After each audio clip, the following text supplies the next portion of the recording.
Ganunin natin.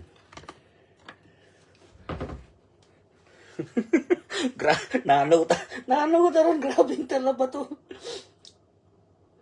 Try ko lang. Kainin natin hilaw. Para ano.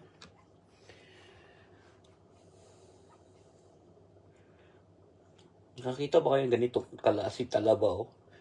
Ganyan kahaba. Ang isa. Halos 9 inches, oh. Oh. Grabe. Tapos ito na yung laman niya. Ayay. Oh, ganyan kalaki, oh. Grabe. Siguro pag mga sarap. Pero pag mga ordinaryo siguro parang ano. Siguro mga 4 na piraso to. Ayan. Yung talaba na yan. So, kainin na natin. Meron ako ditong sa suka eh. Subukan natin kainin.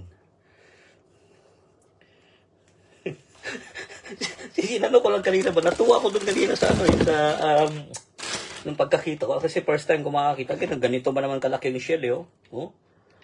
Isang dangkal eh. Kuha akong suka. Meron akong suka dito eh. Kainin natin hilaw. Baka sabihin nyo, di ko yung kakaya kainin na hilaw yan. Kakaya ko yan. Kuha tayong suka. Tabi-tabi ka dyan. Ito bagay dyan, oh. Yan, yung maraming ano, sili. Tamang-tama, manghang. Kakamayin lang natin. Kasi pag sinapstick mo pa to, may ano na. Baka malaglag pa. Isa lang kainin natin, mga kabers. Pag dalawa, eh, sumakit batok natin. Tama na yung isa. Pang ano lang. Matry lang natin yung ganito kalaking talaba. Try natin yun. Dilaan mo ba? Grabe ba, no?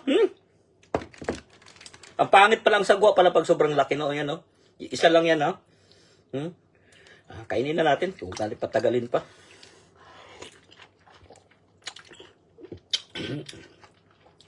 Oh! Ang asim mo ng tuka. Matabang na siya. Hindi na siya malinamnam. Pag ganito pa kalaki, pag ganito pala kadalaki yung talaba, hindi na masarap. Ano na, matabang.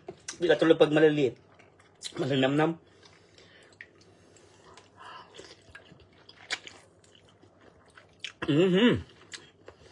Grabe. Ang sarap.